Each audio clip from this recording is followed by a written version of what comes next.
Assalamualaikum warahmatullahi wabarakatuh.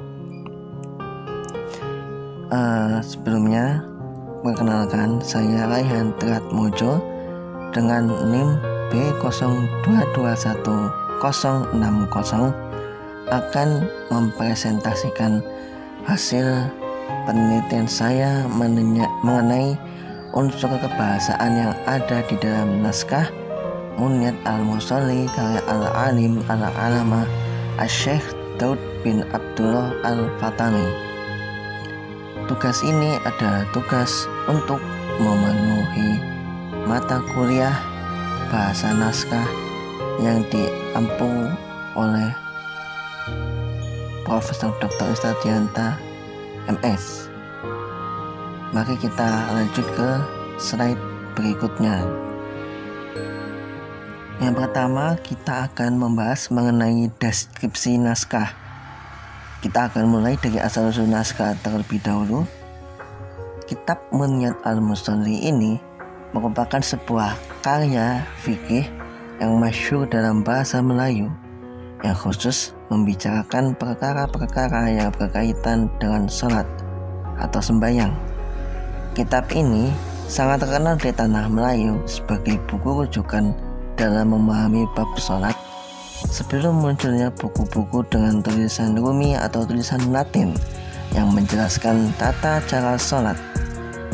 Berdasarkan kajian almarhum Haji Wan Muhammad Sharir Abdullah, kitab Munyat Al-Musalli disusun oleh Syekh Daud Al-Fatani atas permintaan salah seorang sultan yang memerintah sebuah negeri Melayu yang ketika itu datang menunaikan ibadah haji di Mekah.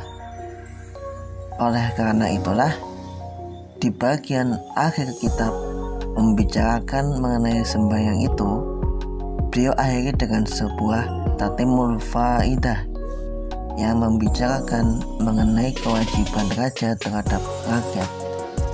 Kitab ini selesai disusun oleh Syekh Daud Al-Fatani pada tahun 1242 Hijriah atau 1826 Masehi, ketika beliau berada di Mekah Al-Musyarrafah.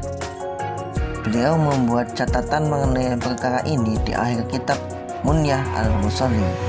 Katanya, telah selesailah fakir ilallah ta'ala Daud bin Abdullah Fatani menerjemahkan risalah yang bernama Munyat Al-Musalli di dalam negeri Mekah Al-Musyarrafah pada waktu duha hari Selasa 15 hari bulan Dzulhijjah pada hijrah Nabi alaihi afdhal as-shalawat wa askat taslim 1242.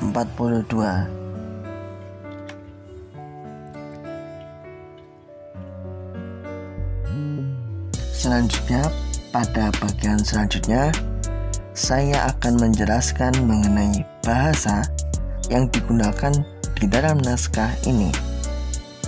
Bahasa yang digunakan di dalam naskah adalah bahasa Melayu dan bahasa Arab. Lalu, untuk aksara yang digunakan dalam menulis kitab Munyat Al-Musalli adalah aksara Arab Melayu, atau kita lebih mengenalnya dengan huruf Jawi.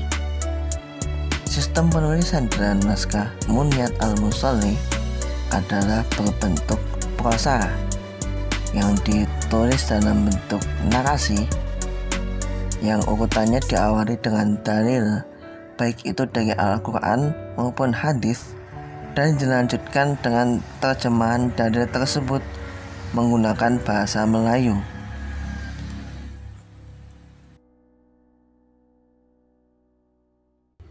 Selanjutnya, untuk unsur kebahasaan yang dikaji dalam penelitian ini secara garis besar dibagi menjadi dua.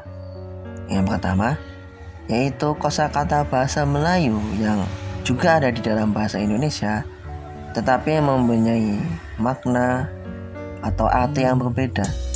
Kedua, yaitu istilah-istilah kata berbahasa Arab yang digunakan dalam kalimat berbahasa Melayu. Lalu mungkin ada sedikit tambahan lagi belum saya cantumkan, yaitu kata-kata sukar bahasa Melayu yang mungkin muncul dalam naskah Munyat Al-Musalli. Kita masuk pada pembahasan yang pertama, yaitu kosakata yang mempunyai arti unik. Dalam hal ini, kata tersebut disebutkan dalam bentuk bahasa Melayu, tapi juga ada atau kita kenal juga dalam bahasa Indonesia. Namun jika kita perhatikan, maka maknanya akan lain. Seperti yang pertama adalah kata pesuruh. Dalam konteks kalimat Munyat Al-Musalli, kata pesuruh artinya adalah utusan. Kata ini atau kata pesuruh ini dapat dijumpai dalam halaman kedua naskah Munyat Al-Musalli. Kata pesuruh tercantum dalam kutipan berikut: Wassalatu wassalamu ala sayyidina Muhammad Rasuli Rabbil Alamin Wasyafi'al Mudnibin.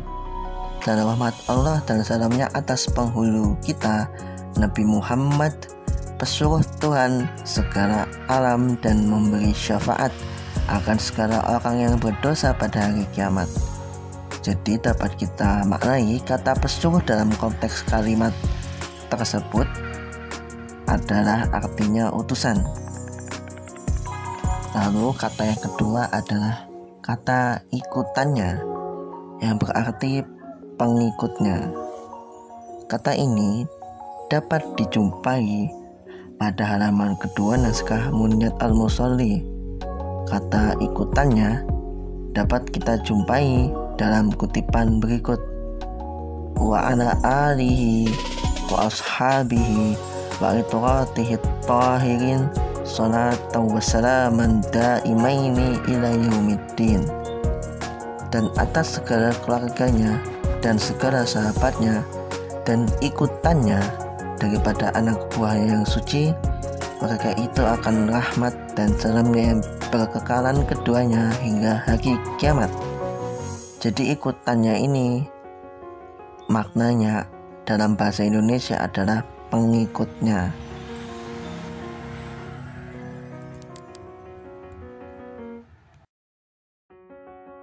Selanjutnya ada kata memeliharakan, yang artinya menjaga. Maksud dari kata memeliharakan di sini adalah menjaga. Dalam hal ini bukan menjaga yang artinya menjaga sesuatu agar tetap aman, seperti polisi yang menjaga aksi demo atau tentara yang menjaga perbatasan suatu negeri. Tetapi maksud dari menjaga atau memeliharakan di sini adalah merawat agar terus ada atau terus lestari. Kata memeliharakan ini dapat dijumpai pada halaman 3 naskah Munyat Al-Musalli karya Syekh Daud Al-Fatani ini. Kita dapat menemukannya dalam kutipan berikut: telah menjadikan Allah Subhanahu wa Ta'ala dan akan kami daripada orang yang memeliharakan atas sembahyang 5 waktu dan orang yang mukim bagi sembahyang, yakni mendirikan dan memeliharakan dia, lagi orang yang khusyuk padanya. Lalu kata selanjutnya ada kata berkekalan, yang artinya selalu atau terus-terusan. Untuk kata berkekalan ini ada dalam kutipan berikut: dan lagi firman-Nya, illa 'alal musallin alladzina hum 'ala salatihim daimun, melainkan orang yang sembahyang yang atas sembahyang mereka itu yang berkekalan memeliharakan dia.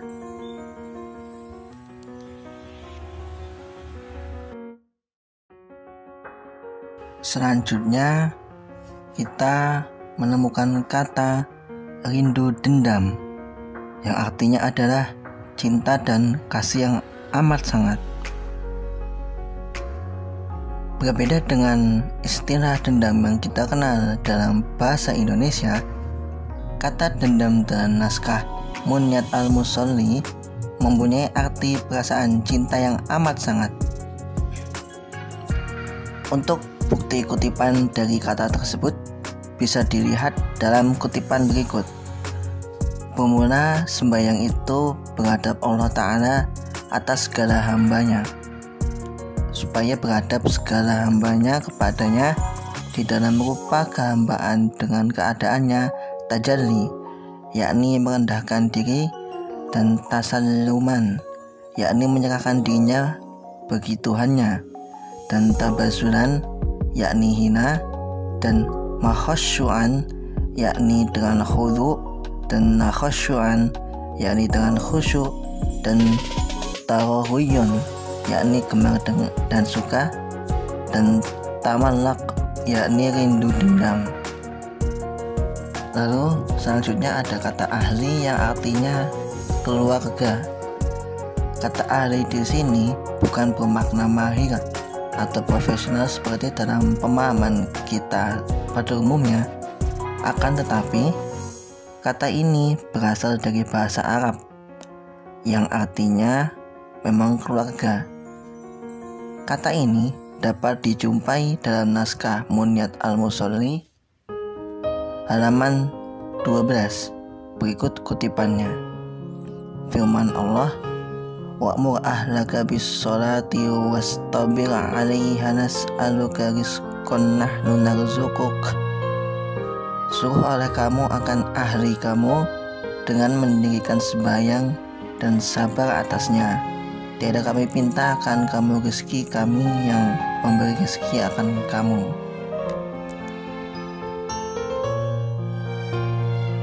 Selanjutnya ada kata ditegahkannya atau dicegahnya. Kata ditegahkannya ini bermakna dicegahnya. Kenapa bisa demikian? Karena kata ini sebelumnya kita harus tahu bahwa kata ini beberapa kali ditemui di dalam naskah Munyat Al-Musalli seperti yang ada di halaman 6. Arti ditegahkannya atau yang bermakna dicegahnya itu kita dapat dengan menyesuaikan konteks kalimat dan dicocokkan dengan kalimat lain yang mengandung unsur kata dasar yang sama, yakni sama-sama mengandung kata tegah. Kata ditegahkannya dapat dilihat dalam beberapa kutipan berikut. Maka, yakni dikeluarkan mereka itu daripada bagi manusia yang perangai mereka itu terkejut, dan tatkala mereka mengatakan mereka itu kejahatan, dan apabila mengata mereka itu akan kebajikan, ditegahkannya daripada mengerjakan kebajikan. Kalimat lain yang memiliki unsur kata yang sama tetapi mentakrifkan atas keridhaan Allah Subhanahu wa Ta'ala, dan lagi pula karena bahwasannya sembahyang yang sebenarnya itu menegahkan daripada fahsya dan mungkar. Jadi kata menegahkan dan ditegakkan itu jika kita sesuaikan konteksnya maka akan ditemui makna dicegahnya. Selanjutnya ada kata berjinak-jinak yang artinya dalam bahasa Indonesia adalah beramah tamah. Kata ini dapat ditemui di halaman 13 naskah Munyat Al-Musalli. Kata berjinak-jinak dapat ditemui dalam kutipan berikut. Daripada suka dan kesenangan dan sempurna nikmat dan lezat yang husolli padanya sehingga mufakat dan berjinak-jinak dirinya, tetapi bersalah-salahan ia. Lalu untuk unsur kebahasan yang selanjutnya adalah kosakata Arab yang digunakan dalam kalimat berbahasa Melayu. Kita langsung saja ke bukti atau contoh yang pertama, yaitu ada frasa yang hak dan asrara, artinya yang nampak dan tersembunyi. Kata hak berasal dari bahasa Arab hak, dan asrara juga berasal dari bahasa Arab asrara, yang artinya seperti yang disebutkan di atas tadi, yang nampak dan yang tersembunyi. Kutipan kata-kata tersebut dapat dijumpai dalam halaman 11 naskah Munyat Al-Musalli. Kata hak dan asrar tercantum dalam kutipan berikut.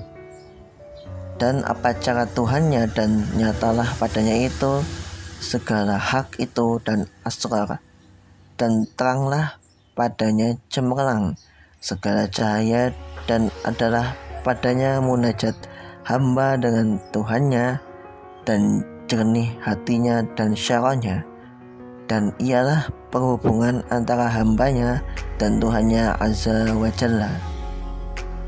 Lalu untuk contoh berikutnya ada kata zahir dan batin, yang artinya yang nampak dan yang batiniah, atau sifat yang ada di dalam hati. Kata zahir dan kata batin itu berasal dari bahasa Arab dengan kata yang sama, dan artinya adalah yang nampak dan yang batin. Kata-kata ini dapat dijumpai pada halaman 8 dan 9 naskah Munyat Al-Musalli. Kata zahir dan batin dapat kita jumpai dalam kutipan berikut. Maka zahir sembahyang bagaikan badan dan anggota, dan batin sembahyang bagaikan hati. Dan demikian itu tempat tilik hak subhanahu wa ta'ala daripada hambanya, yaitu hati dan surganya. Selanjutnya kita menuju kosakata lainnya, yakni difardukan, yang artinya adalah diwajibkan. Kata ini berasal dari kata dasar fardu, yang artinya wajib. Jadi kata difardukan di sini dapat diartikan sebagai diwajibkan. Kata ini dapat dijumpai pada halaman 11 naskah Munyat Al-Musalli dalam kutipan berikut. Kata Muhammad Ibnu Ali Tirmidzi radhiyallahu an, bermula sembahyang itu imadaddin, dan ialah yang pertama-tama yang difardukan Allah Ta'ala atas segala muslimin itu sembahyang. Demikian sedikit pembahasan dari saya mengenai unsur-unsur kebahasaan yang ada di dalam naskah Munyat Al-Musalli karya Syekh Daud bin Abdullah Al-Fatani ini. Mungkin dari paparan dalam video ini tidak mencakup keseluruhan isi teks karena keterbatasan waktu, tapi semoga apa yang saya berikan dan sajikan dalam video ini bisa bermanfaat bagi teman-teman penonton semuanya. Dari saya cukup. Bila ada salah dan kurangnya saya mohon maaf. Terima kasih.